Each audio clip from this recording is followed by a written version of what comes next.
Duolingo is a position that I've been actively accumulating over the past week. And as I'm accumulating, I'm doing more research on the company. And I actually had a chance to pitch Duolingo to the rest of the FinTech Friday crew. And in this video, I'm going to be sharing with you my pitch of Duolingo, how I was framing it, and how I am really looking at the company, what my bull thesis is. And I'm also going to talk to you a little bit about some Duolingo news that we have upcoming that you should be paying attention to. So without further ado, let's jump right in, and I hope you enjoyed the video. So before I include the clip around me pitching Duolingo to the rest of the gang, I want to make sure that I highlight three things. Number one is the piece of news that I'm going to pull up in just a second. Number two is the fact that this is a members only video, but I asked the guys for permission to take a segment of it. For the full members only clip, you can subscribe to the channel and become a member after subscribing, and you'll have access to all the members only content. And number three, I made a full video on Duolingo's second quarter earnings and the reason why I've been actively buying Duolingo and why I want to build it into a stronger position in my portfolio, because this is a company that I think is misunderstood by the market currently, and I think is something that will have opportunity going forward. And before I go into the pitch, I want to share with you some news around Duolingo.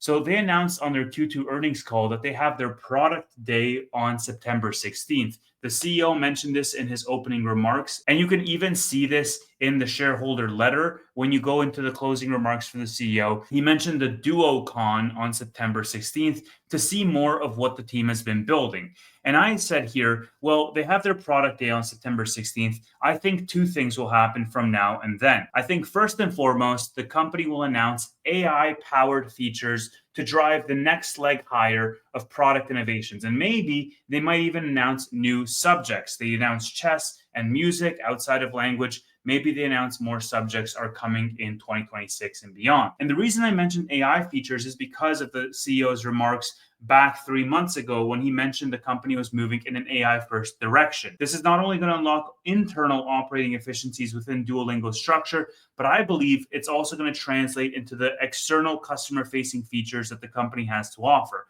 So that's number one. And I'm probably going to be live streaming the product day on September 16th. So stay tuned for that. If you are a new Duolingo investor, or if you're thinking about investing in the company, it's something that I'm actively building. So I'm going to be making more content about Duolingo. Number two, I think that the stock is going to be trading much higher than it is today, and largely because the reason why Duolingo fell over 37% in the past 3 months alone, about $200 per share it fell, was because of social media backlash as a result of the CEO's remarks around them moving into an AI first direction. I think by September 16th, when they go into DuoCon and when they talk about these new product innovations, that the backlash will have subsided, that it's going to become old news. There's going to be new news cycles that basically overwrite it, and the company is going to be looking forward. I compared in my pitch to the boys the Duolingo story, much like Netflix in 2022 when Netflix was losing subscribers and everybody was selling off the stock. I think it's going to be the exact same story for Duolingo. So we'll see how that plays out. But without further ado, this is how I presented Duolingo to Tanner and to Roy. I hope you enjoy it. Again, the full video is a members only video. You can find that on my channel if you become a member. Thank you so much for supporting. And let me know what you're doing with your Duolingo position, if you do have one, or if you're planning to add. And I hope you enjoy my pitch. Maybe this is a thing that sells you on doing more homework on Duolingo. Please do your own due diligence. I could definitely start a position in it if you say the right words. So why don't you start pitching? Okay. I think Duolingo is largely pushed down because over the past couple of quarters, the CEO made this move to turn the company into an AI first company and basically leveraging AI internally for operating efficiency. People then really boycotted the brand because they said, hey, look, you're going to fire contractors and you're going to replace your translators with AI, and it's going to lose its human touch, its human element. We actually saw the monthly average users decline month over month. What we didn't see is we didn't see any of their financial metrics decline. In fact, everything is looking good.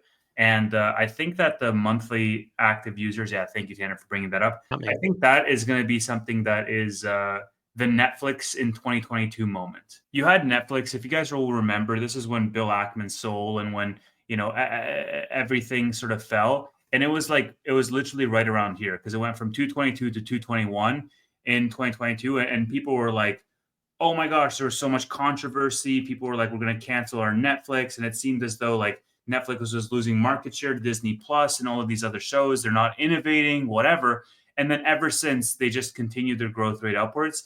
And the entire like drama lasted 2 quarters and the stock fell a drastic amount. And it was all as a result of public controversy.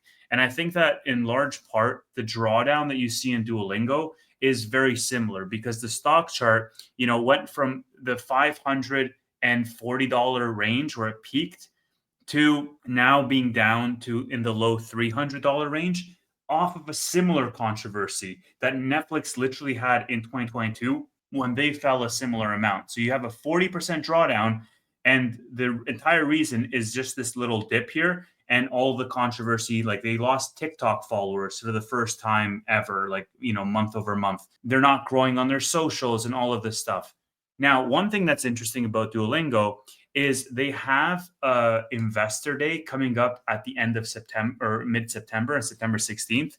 I'm probably going to try to cover this live, honestly, if I can, but I'm going to be in Europe at that time. And I think that here they're going to be talking a lot about their AI vision. In the actual note, the CEO talks about all product innovations. They talked about new innovations. They talked about their expansion into chess. Tanner, I don't know if you've heard about this or not, Yep. but basically, chess was the fastest launch that they had, over 1 million DAUs as of quarter end. And that's just on iOS and in English. And this is really interesting because when I made a video about Duolingo, I argued that, hey, look, really their secret sauce, really their product is the methodology by which they can have people learn a new language in an optimized and gamified way. If they make language learning fun, they can make any subject learning fun, whether that's chess or that's music, which they also have a music acquisition that they announced in Q2, or any other subject that they expand to outside of language learning, they can make it fun. And as a result of that, they will grow their experience. They also talked quite a bit about these feature improvements. So they released this energy feature, which basically replaces their hearts feature. In the past, like you have free to play apps, you have like Candy Crush, for example, right? You have hearts, and if you lose the game a couple of times, you run out of hearts, and they replenish after 24 hours. Or if you don't want to wait, then you just pay and you replenish your hearts. So with energy, how it's different is basically if you get your lessons correct, you can earn energy back. Each exercise uses a unit of energy, and then you only get it back if you get multiple answers correct in a row. So basically, it's a very similar experience, but you actually get rewarded for paying attention. You get rewarded for actually learning the subject. And I think this is going to be something that's stickier. And the reason I choose to stop on this point is because it's just one example of how this company thinks about iterative improvements to their product innovation. They are by and large a product company. Like if they're planning on the smallest minute feature improvements on how they can keep that flywheel going with regards to users being in that ecosystem of keeping their streaks alive. Like you have users on social medias posting about their streaks. That's something that users care deeply about. I think that's something that you got to remember, man. This is just one app competing for your attention in your phone against all of these other apps on your phone. And so I think the fact that they've gone beyond that level and made users personally care about learning languages, I think it's really important because when they do inevitably expand into other subjects outside of language learning, it's going to be the exact same sentiment and the exact same experience. And so for Duolingo, the numbers speak for themselves with regards to their growth rates. They are profitable. The net income flipped in 2023. The cash flow is just growing. I don't like that the shares outstanding is increasing. They have a lot of cash on hand, very little debt.